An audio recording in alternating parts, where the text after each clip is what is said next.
Okay, so now that we have all of this stuff set up, there's going to be a couple of things that I'm going to want to check when setting up this website layout. The first thing that I'm going to want to check my preferences, because I'm going to want to do everything inside of pixels. Now, I can use my text tool here, and I'm just going to hit the letter T to access the text tool.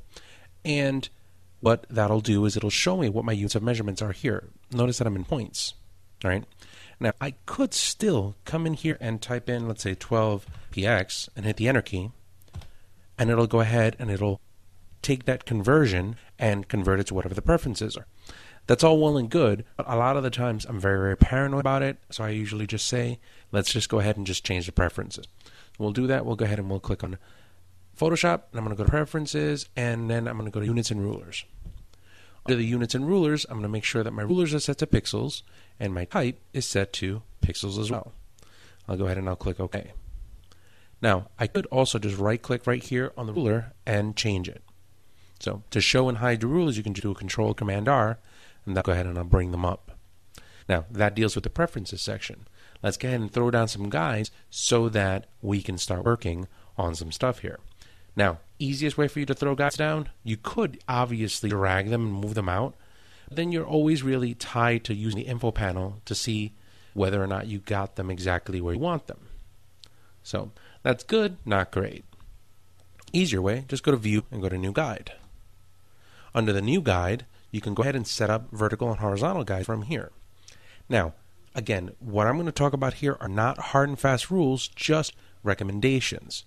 I usually tell people, for the most part, any kind of logo type and any kind of logo design they're going to do should stick about 150 to 160 pixels off of the top of the page. So, I'm going to do 160 pixels off of the right, and let's just go ahead and do another one. And where's my guides? Where's my guides? There's a new guide, and I'm going to make it 160 pixels as a horizontal guide. So, anything that I do from a logo and a design standpoint, everything sits here, and if I'm doing a layout that has navigation on this side, I really don't want to pass these sections. Matter of fact, I actually would try to keep this around 150 pixels. That is a good barometer to have. Again, there's people that break it all the time, so don't think it's a hard, fast rule, but what I usually tell people is this is the area of design intent. Right? This is the space that you're going to use to be able to let the viewer know anything that you think that's most important, like your name or the company name, like any kind of primary navigation, how to be able to get around, or any kind of secondary navigation, should you want to put navigation on this side.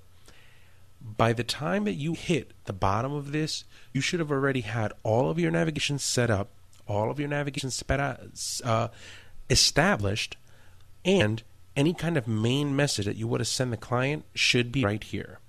Right? Anything that's under here is going to scroll, and you run a chance, not 100%, but you run a chance that your client's not going to be able to see it.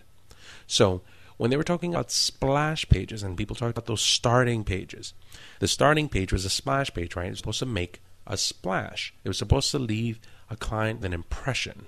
And that's kind of bastardized a little bit, where all of a sudden a splash page, you see these things that kind of move around and spin and have video with music, that more often than not, to be honest, a lot of people just hit skip. So in that, what will happen is you want to use the splash page to have it be the specific area of intent.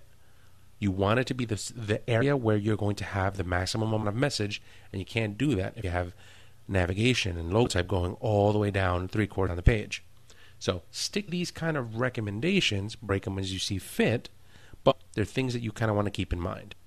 Once you have this all set, the last thing that I usually like talking to people about here is prepping your graphic. First thing that I'll do is, obviously, get rid of the background.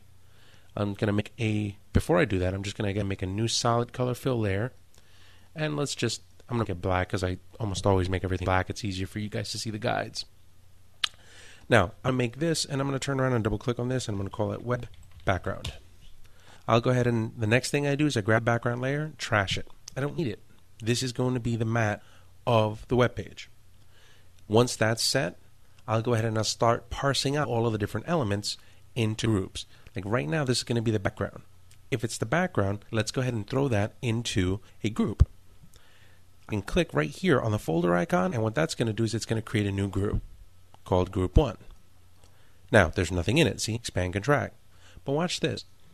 Now, if I hold down the Shift key and I click on the group, I had this layer highlighted. I'm going to move it out and just show you. Right? Have it highlighted.